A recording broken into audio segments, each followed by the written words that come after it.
pink গুচি green হ'ল Mercedes বাছবোৰো হেৰাই গ'ল হাই ৰে হাই পিংক বাছৰ ঠাইত এইবাৰ আকৌ গুৱাহাটীৰ ৰাজপথত গ্ৰীণ বাছৰ জোৱাৰ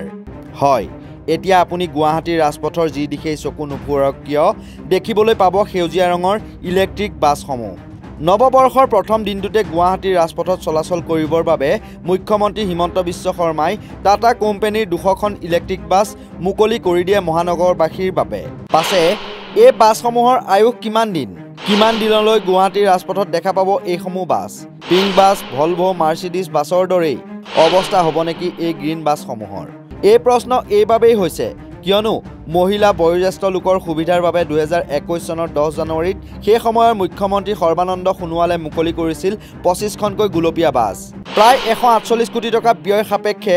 আৰম্ভ কৰিছিল পিংক বাছ সেৱা কিন্তু এবছৰৰ পাছত 27 মে 2022ৰ পৰা চলাচল বন্ধ হৈ পৰিল পিংক বাছসমূহৰ ইয়াৰ অৰ্থ এয়ে যে 148 কোটি টকা পানীত পেলালে ৰাজ্যৰ পৰিবহণ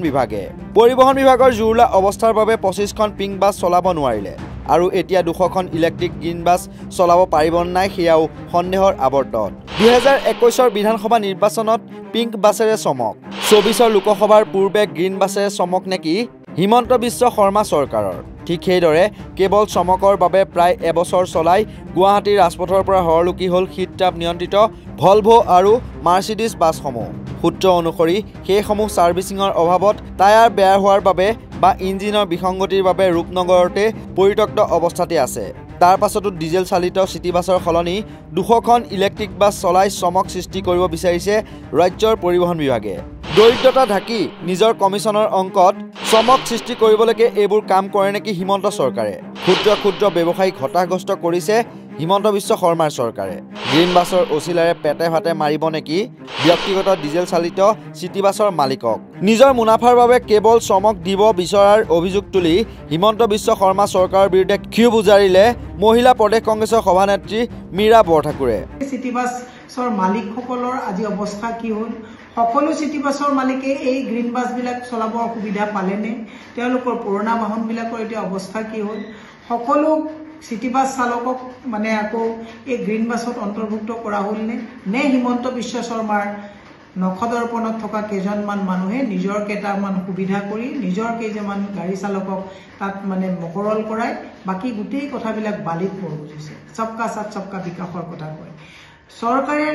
ৰাজ্যৰ ৰাজকোষৰ ভঁৰাল উদং কৰি সময়ে নিজৰ প্ৰফিটৰ কাৰণে কেতিয়াবা পিংক বাছ আনিছে কেতিয়াবা মাৰ্চিডিজ বাছ আনিছে এতিয়া আকৌ গ্ৰীণ বাছ আনিছে এই গ্ৰীণ বাছ কিমান দিনলৈকে চলিব ইও এক বৃহৎ প্ৰশ্ন গতিকে আমি ৰাইজক এটা কথা ক'ব বিচাৰিছোঁ আমি মনতহে পেলাই দিব বিচাৰিছোঁ এই চৰকাৰখনে সময়ে আমাৰ দৰে এখন দৰিদ্ৰ ৰাজ্যৰ ৰাজকোষৰ ধন অপব্যৱহাৰ কৰি তেওঁলোকে কোম্পানীৰ লগত প্ৰফিটৰ তেওঁলোকৰ এটা অংশ মোটা অংশ লৈ তেওঁলোকে চমকৰে মানুহক একচুৱেলি এটা এনেকুৱা এটা ব্যৱস্থা লৈ গৈছে যে মানুহে তলকিব পৰা নাই মানুহে কথাবিলাক মনত ৰাখিব পৰা নাই আমাৰ কিন্তু মনত থাকে যে সেই পিংক বাছবিলাক যে নাইকিয়া হ'ল মাৰ্চিডিজ বাছবিলাকত যে কোটি টকা খৰচ কৰি নাইকিয়া হ'ল এতিয়া যে গ্ৰীণ বাছ ইলেক্ট্ৰিক বাছ আহিলে আমাৰ চিটি বাছ চালকৰসকলৰ বা চিটি বাছ ব্যৱসায়ীসকলৰ মালিক সন্থাৰ কি অৱস্থা হ'ল এই কথাবিলাক আমি চৰকাৰক দৃষ্টিগোচৰ কৰিব বিচাৰিছোঁ পৰ্যায়ক্ৰমে গোটেই বিষয়বিলাক আমি লৈ আহিম কিন্তু ৰাইজে এই কথাবিলাক মনত ৰখা ভাল যে এইখন চৰকাৰে মুনাফাৰ কাৰণে তেওঁলোকে কেইটামান প্ৰফিটৰ কাৰণে এফালৰ পৰা তেওঁলোকে এটা অনুষ্ঠান এটা প্ৰতিষ্ঠান